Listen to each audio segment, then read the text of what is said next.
Hello guys, আসসালামু আলাইকুম। আজকে আমি সবার জন্য নিয়ে আসলাম ঘরোয়া মশলায় একটা ভিন্ন স্বাদের মাছ ভুনা।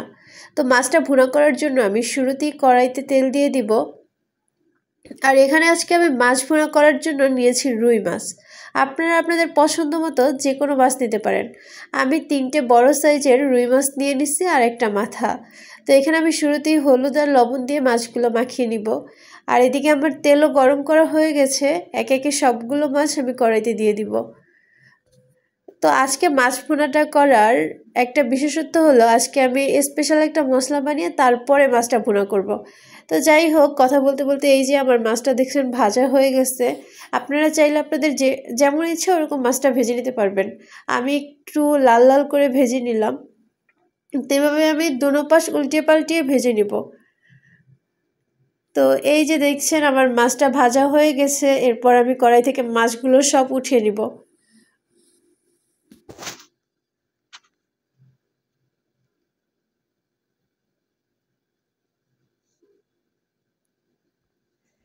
এই যে আমার মাছ ভাজা একদম শেষ। এবার আমি চুলাতে আর একটা কড়াই বসিয়ে দিব। আর কড়াইয়ের মধ্যে পরিমাণ মতো তেল দিয়ে নিব। তেলটা গরম হওয়ার পর এবার তেলের মধ্যে আমি সামান্য কিছু পেঁয়াজ, রসুন, আদা, 2টো কাঁচামরিচ আর 2টো শুকনো মরিচ দিব। আপনারা আপনাদের পছন্দ মতো ঝালটা দিবেন। আমার বাসায় যেহেতু বাচ্চা আছে এই জন্য ঝালটা আমি একটু কমই দিলাম।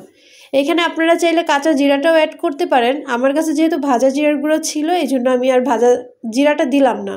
আমি একদম ডিরেক্ট ভাজা জিরার গুঁড়ো ইউজ করব রান্নার মধ্যে। এই যে দেখছেন আমার পেঁয়াজটা একটু লাল লাল করে ভেজে নেওয়া হয়ে গেছে মশলাগুলো। এবার আমি মশলাগুলো তেল ছাড়িয়ে উঠিয়ে নিব। এবার এগুলো খুব মিহিভাবে পাটায় বেটে নিতে হবে বা ব্লেন্ডারে ব্লেন্ড করে নেবেন। এরপরে আমি ওই মশলার তেল আর মাছের তেলগুলোই কড়াইতে দিয়ে দিলাম। এর মধ্যে মশলাটা একটু ভেজে নিব। মশলাটা আগে থেকে যেহেতু ভাজা ছিল এই জন্য আর তেমন ভাজার দরকার নেই, হালকা ভেজে নিলেই হবে। এবার আমি মশলাটা যেহেতু পাতিলে লেগে না যায় সেই জন্য আমি পরিমাণ মতো পানি দিয়ে দিলাম। এবার এটার মধ্যে আমি গুঁড়ো মশলা অ্যাড করব। এই জন্য নিলাম লাল মরিচের গুঁড়া, হলুদের গুঁড়া, ভাজা জিরার গুঁড়া আর সামান্য লবণ। লবণটা আপনারা আপনাদের পরিমাণ মতো দিয়ে নেবেন। গুঁড়ো মশলাগুলো অ্যাড করার পর আমি আরও কিছুক্ষণ কষিয়ে নিব। এরপর যখন দেখবেন এই যে মশলার গায়ে তেলটা উঠে এসেছে তখনই মাছগুলো দিয়ে দিবেন। এরপর আমি একে একে সবগুলো মাছ দিয়ে দিলাম। আর মাছগুলো দেওয়ার পর আমি একটু নেড়ে চেড়ে দিব যাতে মশলাটা কড়াইয়ের নিচে লেগে না যায়। এরপর কিছুটা সময় নিয়ে আমি মাছগুলো কষিয়ে নিব। আর মাছগুলো উল্টে পাল্টে কষিয়ে নিব যাতে মশলাটা মাছের গায়ে গিয়ে লাগে। তো এবার কিছুক্ষণ মাছটা কষিয়ে নেওয়ার পরে আমি এখানে পরিমাণ মতো ঝোল দিয়ে দিব। আপনারা আপনাদের পছন্দ মতো ঝোল দিবেন। আমি যেহেতু ঝোলটা একটু কমই রাখবো এই জন্য আমি একটু কমই পানি অ্যাড করব।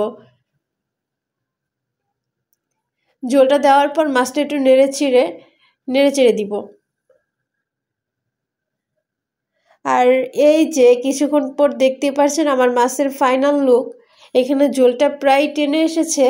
এবার আপনারা আপনাদের পছন্দ মতো ঝোলটা রেখে দিবেন। এই যে দেখতেই পারছেন রান্নার পর মাছের কালারটা মাশাআল্লাহ কতটা সুন্দর এসেছে। আর এই মাছটা আপনারা ভাত, পোলাও, খিচুড়ি সব কিছুর সাথেই সার্ভ করতে পারবেন। যাই হোক, আমার আজকের ভিডিওটা এই পর্যন্তই শেষ করছি। ভালো লাগলে লাইক শেয়ার করে দিবেন। আর অবশ্যই আমার চ্যানেলটা সাবস্ক্রাইব করে দিবেন। সবাই ভালো থাকবেন। আল্লাহ হাফেজ।